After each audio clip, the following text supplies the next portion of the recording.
Hey guys, welcome to another episode of the Vinyl Den, your channel for record collecting by record collectors. I'm Nick.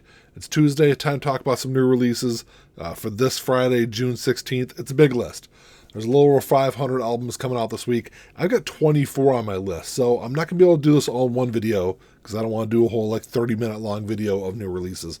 So this is actually going to be part one of two videos I'll put out today going over all these titles. Like I said, 24 titles. I'll break them up, do 12 in this video, and I'll do 12 in the second part. There's a bunch of links down below. Make sure you go check them out. There's links for the Vinyl Den Facebook group, for the merch page, for the Spotify and Apple Music playlist that we put together every week, and the Patreon page. Make sure you go check all that out. Of course, if you enjoyed the episode, make sure you give me a little thumbs up. Hit that subscribe button down below. Make sure you hit that notification bell so you're notified every time I release new episodes. Like I said in the intro, huge list this week, over 500 albums coming out. I'm only going to talk about 24 total, 12 in this video, 12 in part two. And so if there's something I don't talk about on the show today, make sure you drop me a comment down below. Let me know what albums you're looking forward to picking up this week. And like always, if you're unable to find any of these in your local brick and mortar stores, I'll put links down below. All these should be available online. So I think one of the big releases this week is going to be this new Queens of the Stone Age album, In Times New Roman. It's their 8th studio album. There's multiple variants of this available. I think I've seen at least 3 or 4 different variants of this album that's coming out this week. It's a double LP. It's going to run you about $40. This is their first album in 6 years. They've released, I think, 3. I think there's 3 singles so far that they've released off of this album.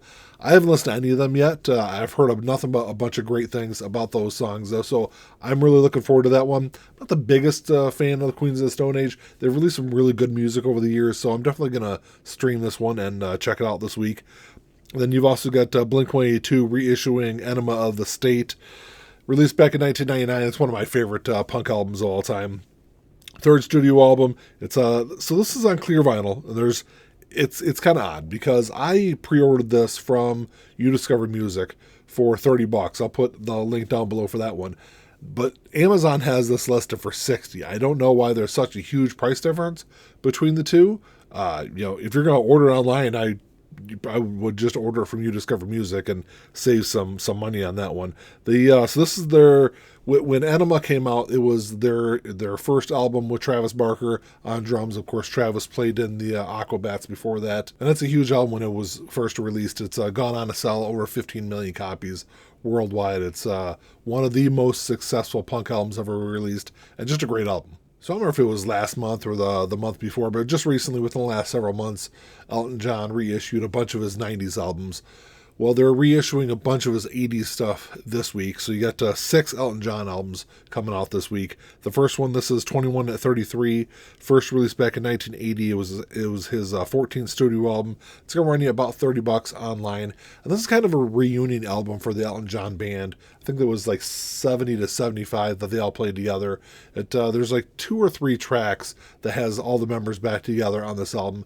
It is a really good album. It's got a bunch of really great features on here. Also, you got members of the Eagles on here. You got members of Toto, guys from Herman's Hermits on here, and then Tony Tennille, of course, from Captain Tennille are all on this album.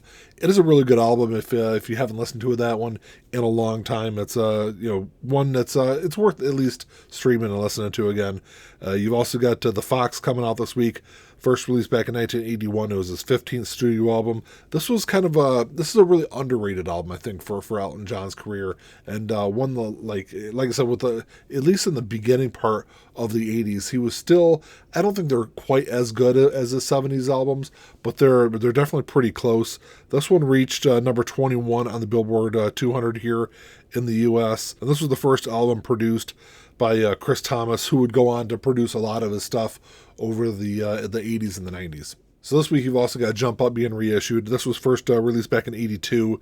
His own 16th studio album. It's going to run you about $30 online. It looks like all of them are around $30. And this is the album that Bernie Taupin's been on record for years, that this is his least favorite album from Elton John's collection. There is one really good track on here, Empty Garden, which was a tribute to John Lennon.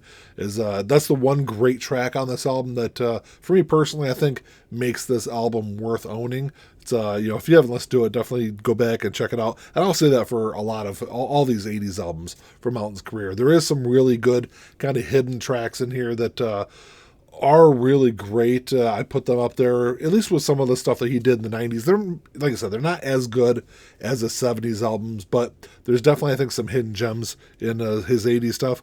The next album is Ice on Fire. Definitely not one of those hidden gems. This was released back in 85, his 19th studio album. This is probably my least favorite Elton John album. This was where he really kind of, in my opinion, went downhill with this and the next album after that. This one still sold pretty well here in the U.S., though. It went gold, reached number 48 here in the U.S. in the Billboard 200. But for me personally, it's an album that I can kind of do without.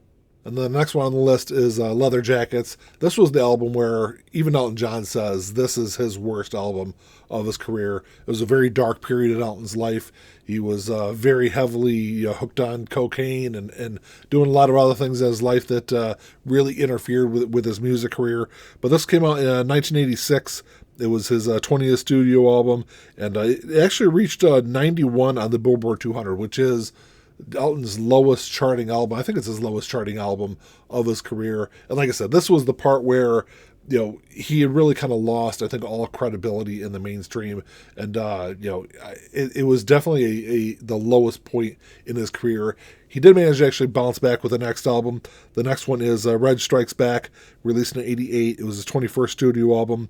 This was a return to form for him. And even Elton John, you know, considers this a comeback album in his career. And the artwork on it's kind of cool because it's like, if you look at the artwork for the album, it's all the costumes from across Elton's career. And like I said, this is a fantastic album. This one hit 16 on the Billboard 200.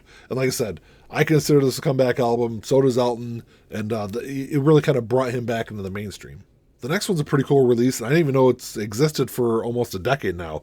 But this is The Many Faces of Ramones. This was first released back in 2014. It's a double LP on a red and clear vinyl. This is the first time it's been available on vinyl. It's going to run you about $35. I'm a huge Ramones fan. I have been since probably the mid-90s. Once I got into like Rancid, Operation Ivy, that's when I started getting into the Ramones and some other stuff from the 70s also. So I've loved them for a long, long time. What this compilation is, this is a compilation of all the side projects and solo projects all the members of the Ramones did over the course of their career, all on one album. And it's interesting because the Ramones did stuff outside of punk during their career. It was still like punk adjacent, I guess is probably the best way to put it, but there's definitely a different variety of music on here. Some stuff that you wouldn't expect to hear from members of the Ramones, but it is a great one. It's definitely one I'm going to grab if I can find a copy of it this week. And you've also got Logic, College Park coming out. This was released just back in February. It was Logic's 8th studio album.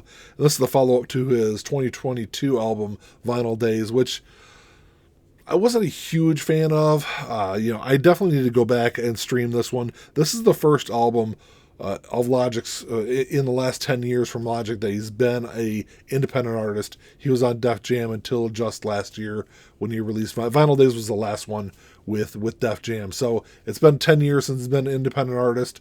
I'm interested to see what he does on this album. Like I said, I haven't listened to it yet. It's been out since February.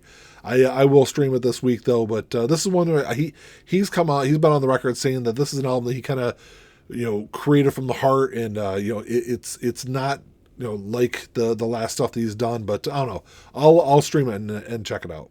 Then the last two albums I got on for the first half of the list this week, these are both Bjork reissues that are coming out this week. The first one is Telegram, first released back in 1996. It's going to run you about $31 online. So these are all remixes of tracks that were on her album Post that came out in 1995, which was a huge album when it came out. I think it was really the only Bjork album I really remember sitting down and listening to the entire album of. So these were all 10 of these tracks were released as B-sides in the UK for singles off of Post.